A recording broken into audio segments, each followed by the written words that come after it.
So I saw an interesting speech from General Mkhwanazi speaking to the SAPS in Durban province.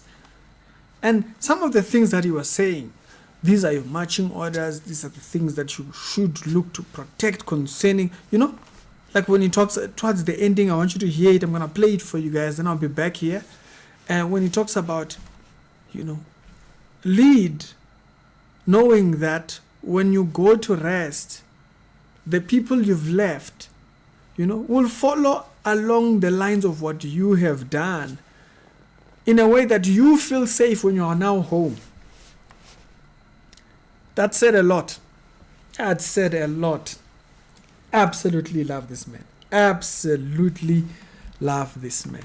And so I'm going to play you that particular video right now. Scriptural show with daily Christian commentary videos. Other episodes down to the down in the pinned comments. And once I am done playing you that video, I want to show you how what he says here.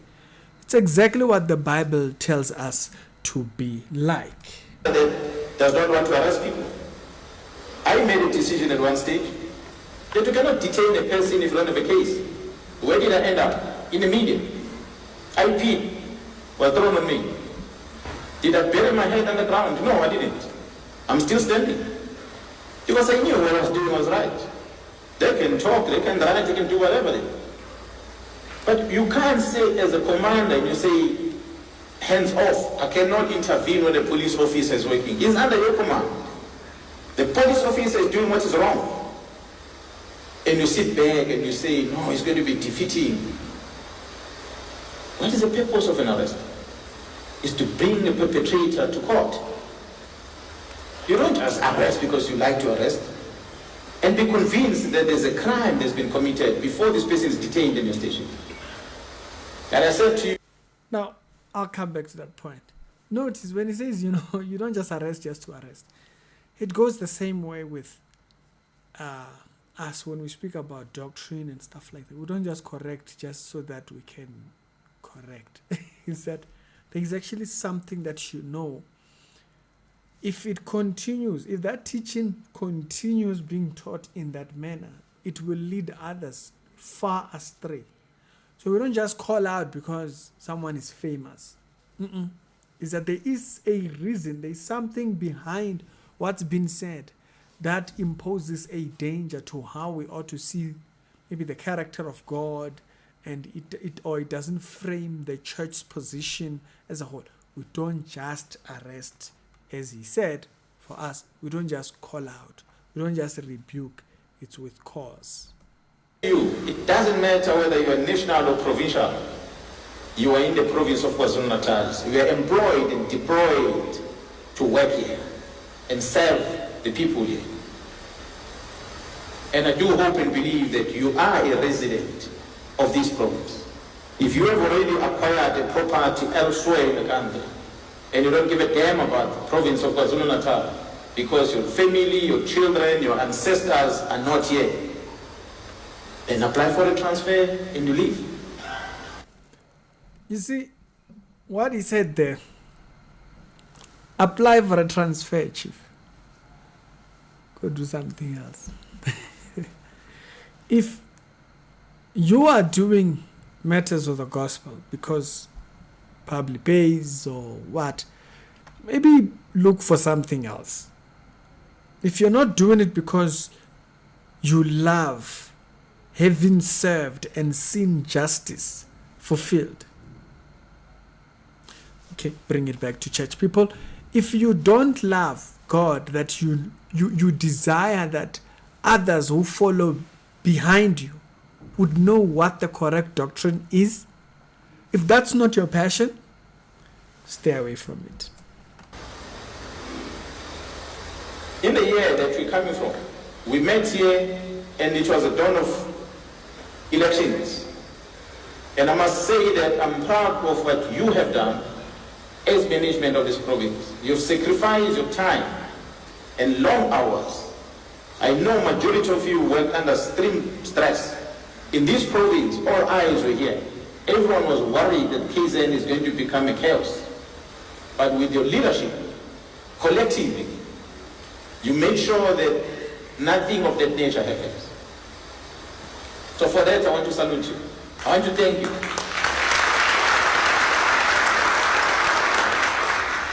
The organization, South African Police Service, it's our employer.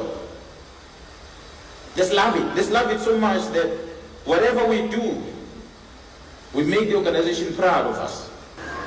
Have that respect that Nhlanhla Mkhwanazi will say to me in the morning, General, I've got this medical condition that I have, and it won't look good in uniform. Can I not do an uniform today? Not because I don't trust it. I said, send me the picture of what you're talking about. She sent me the photo and I looked at it and I said, no, I agree with you, General. You can't put a uniform when you're in this condition. No, I agree. Don't wear the uniform. Looks dodgy. You don't look like the authority that you represent. Think about how what he's saying like lines up with being a minister within the public space. Preacher, pastor, whatever. You're a Christian blogger, whatever it is you are. You have an obligation.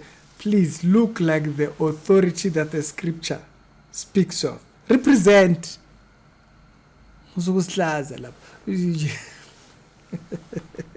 Yes, sir. Because she respects the uniform. So, colleagues, I want to remind you, you voluntarily came into this organization.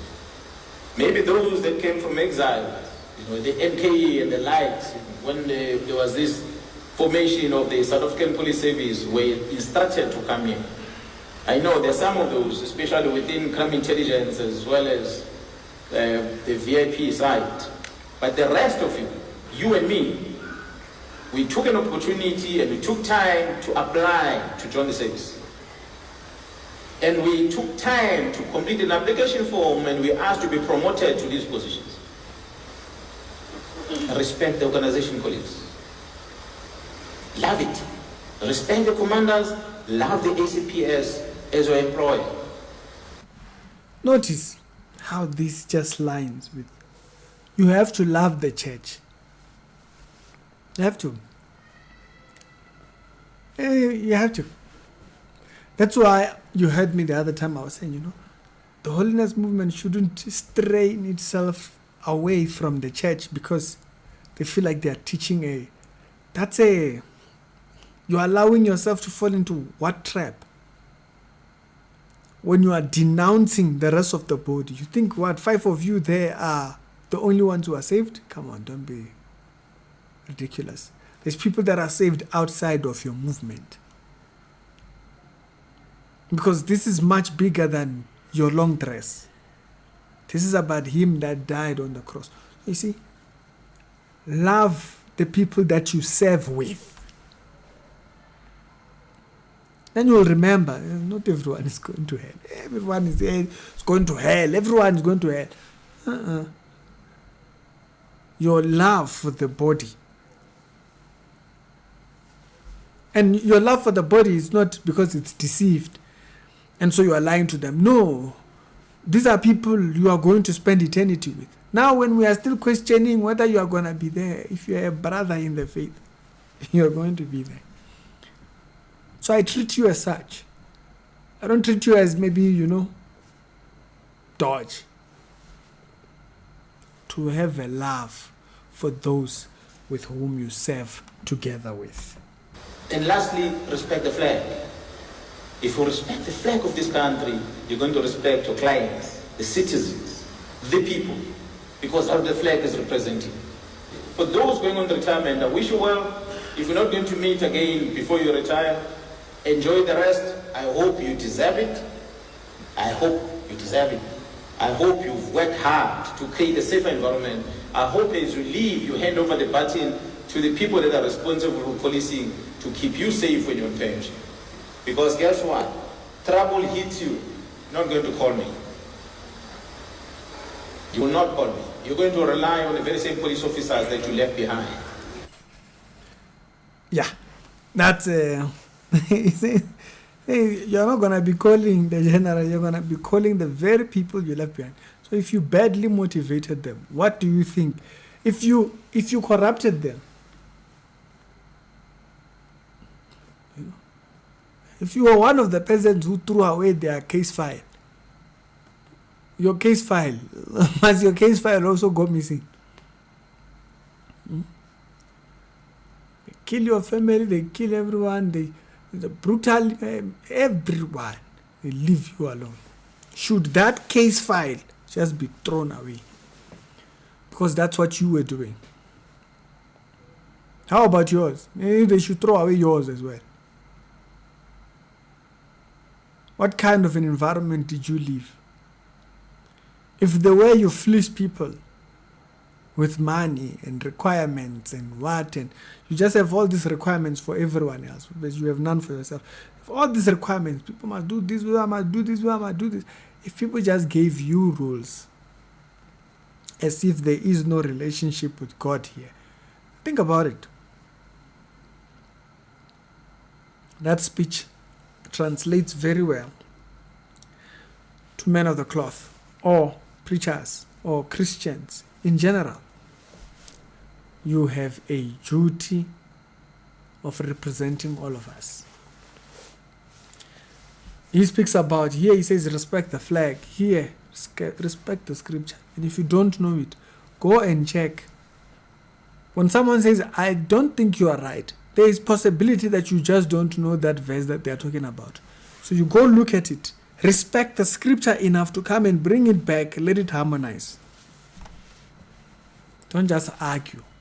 Respect the book by which we are communicating. Respond when you have seen what the book says. Don't just shout. It create more problems.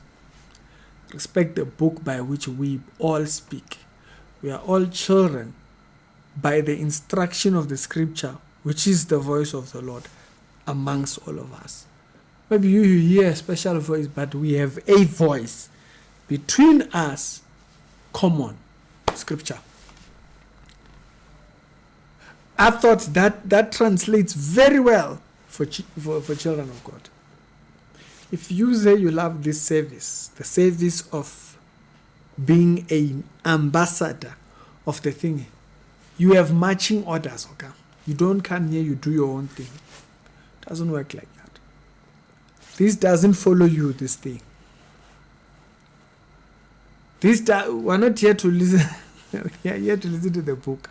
If the book says this, you can be in error. Hello. You can be in error. Respect the book by which our communication is established on. I thought that was worth listening to. It's the Scriptural show. We do daily Christian commentary videos. Other episodes done today, down in the pin comments. Check you out later on.